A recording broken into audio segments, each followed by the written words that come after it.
Hi everyone, welcome to today's video. My name's Stephanie and today I have a lineup of polishes inspired by the month of April. We are back with my birth month series, which I started a couple of years ago and took a little bit of a break last year, but it's basically where I do this curated collection pretty much inspired by that month. It's usually a lot of holidays, I have a couple of flowers or just other things. So without further ado, let me just show you my lineup.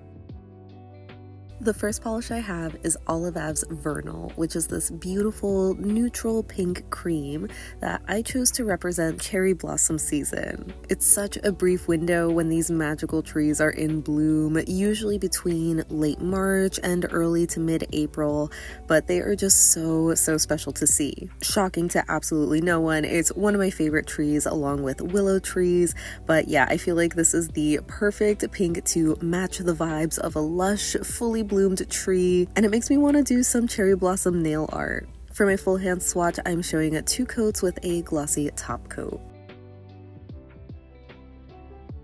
The next shade I have is Cracked Polish's I Love You So Matcha, which I actually chose as a color match for kiwis since they're in season. Yes, this is a perfect matcha green, but with its squishy, juicy jelly finish, I feel like it's also perfect for a freshly cut kiwi. I actually think I might be allergic to kiwis because I feel like my mouth would always tingle when I would eat them, and something tells me that's not normal, but it's still such a cute fruit. This one is another one that has great nail art potential, but wearing it on its own is such a fun pop of color for spring too. Though I guess it kind of leans as a prugly color if you leave it in just 2 coats. Maybe doing a third would make it look a little better. Another fruit that's in season is grapefruit, and I chose one of my favorite shades right now. This is Cirque's Fuyū or Sherbet jelly. It's such a pretty, warm shade of orange that I think looks kind of close to grapefruit skin. I know the insides can be a range of colors too, so I feel like pairing this shade with some pinks and yellows would make for such a cute and bright citrusy skittle. There's something about these first 3 shades that I just really love and have me feeling so inspired, which I know I say that a lot, that I'm inspired to do nail art, so we'll see if I actually do it, but I think I can definitely manage a skittle. I'm sure you're familiar with the saying, April showers bring May flowers, so I have a couple of blues to honor those rainy spring days. This first one here is ILNP's Low Rise from one of their spring collections last year. It's a soft denim blue crelly that has this super dainty hollow sparkle that just reminds me of the most delicate morning rain, where it's so light, it's almost like a mist, and it just gives this magical vibe to the morning. I was so close to including this one in my swatch wheel for this year's spring favorites, but I already had a number of blues that I wanted to feature, so here is me just trying to shoehorn it in for this month at least. And for another rainy day pick, you know I had to highlight Ave Raindrop, which is a moodier, darker blue crelly with a similar dainty hollow sparkle. Longtime viewers know I love this shade. It is easily one of my top favorite Olive Ave polishes, and I'm pretty sure this is their #1 bestseller. Am I being a little delulu in thinking I possibly had something to do with it because I always gush about this color? Who knows, but I'm just glad that so many other people love this shade as much as I do. It's definitely a lot darker than what I normally crave for the springtime, but I just love it so much. April's birthstone is the iconic diamond, and this year I wanted to feature Holo Taco's Rainbow Snow, which is a silver holographic micro glitter formula. It is just so dazzling and blingy, like little crushed diamonds on your nails, and I honestly really love how this looks in 1 coat alone. I know when it comes to glitter formulas, they're just so in your face, especially built up to full opacity, but I don't know, I just love that slightly subtle look on the one coat, but I did build this up in 2 coats for my live swatch and my full hand swatch, and I was kind of surprised to see it still be a bit sheer. Like, it's so packed with the glitters that I thought it was going to be a lot more full coverage, so you might need to sponge on another layer or just do a 3rd coat. I know April Fool's is on April 1st, but there are actually a couple of other holidays, one of them being National Connor Day.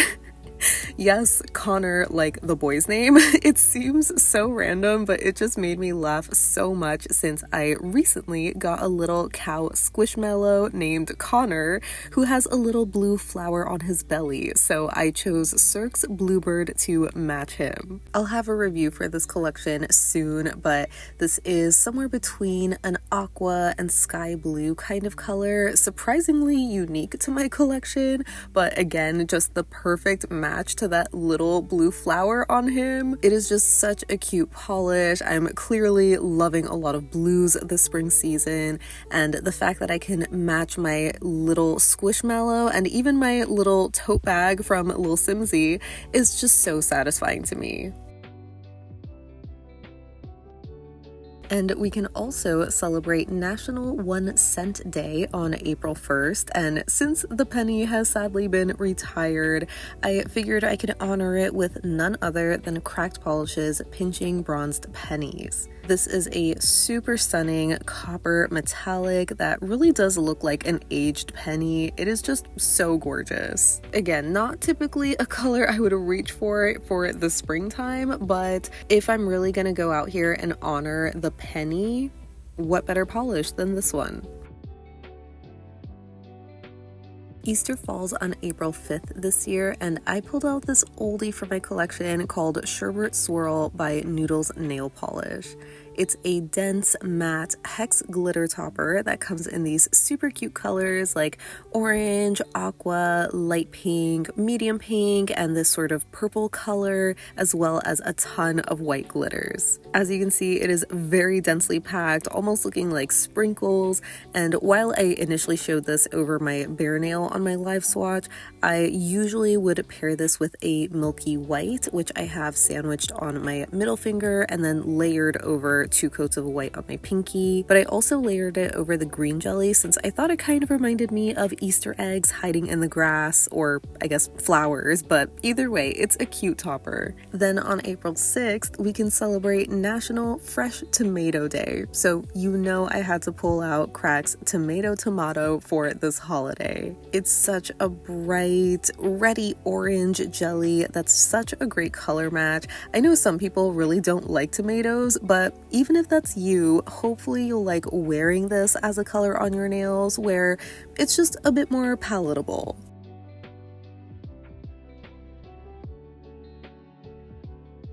Later in the month, on the 23rd, we can celebrate National Picnic Day, so of course I'm using Holo Taco's Picnic Party Taco for that. It's their most recent glitter topper that comes in these colorful satin and iridescent glitters, which gives such a playful vibe, sort of reminiscent of a fruit salad, but unfortunately it is very base heavy, so you don't get a ton of glitter on one coat unless you do a lot of fishing, but the colors are still cute, and for my full hand swatch, I'm showing it layered over Cirque's Fuyū jelly and Crack's I Love You So Matcha. I just thought this was such a cute color combo. And finally, we end the month celebrating National Bubble Tea Day, so I thought using Cracked Polish's Taro milk tea made the most sense. It came out earlier this year as one of their Jelly of the Month shades, and it's this milky lavender color that honestly I think is a little too dark or gray, but it also has the most perfect name, so I couldn't not use it, you know? It's been so long since I've had milk teas since I don't drink dairy anymore, but they used to be so yummy and refreshing. I used to love getting the strawberry bubble tea, so a milky pink could work too. And for whatever reason, I decided to do 3 coats on my ring and pinky, so here you can see the difference in coverage. So that wraps up my best polishes inspired by April. As always, I would love to know what you think of my lineup this month, especially if you're born in April. Happy birthday to all the April babies out there. But yeah, I just really love this one because it's so colorful and varied. I know I really only have like the most colorful ones here, or the more seasonally appropriate ones, but I just love the lineup. It was just so fun to see it come together, even though these aren't supposed to be cohesive by any means, but it's just satisfying when it does work out that way. So yeah, I just really loved this lineup. And if you want even more spring kind of picks, I did recently share my spring favorites for this year, but at the end of this video, I also want to link a video I did last year inspired by April showers. So it's just a lot of these light blues and grays, obviously leaning into those like spring rainy day vibes, which isn't something I usually love doing because, you know, I just love the sunshine, but I just really love that video and that lineup. So hopefully you'll enjoy watching that if you haven't watched it last year. But yeah, let me know what you think of these down below so we can chat about it. But thank you so much for hanging out with me today. I hope you have a great rest of your day, and I'll see you in the next one. Bye.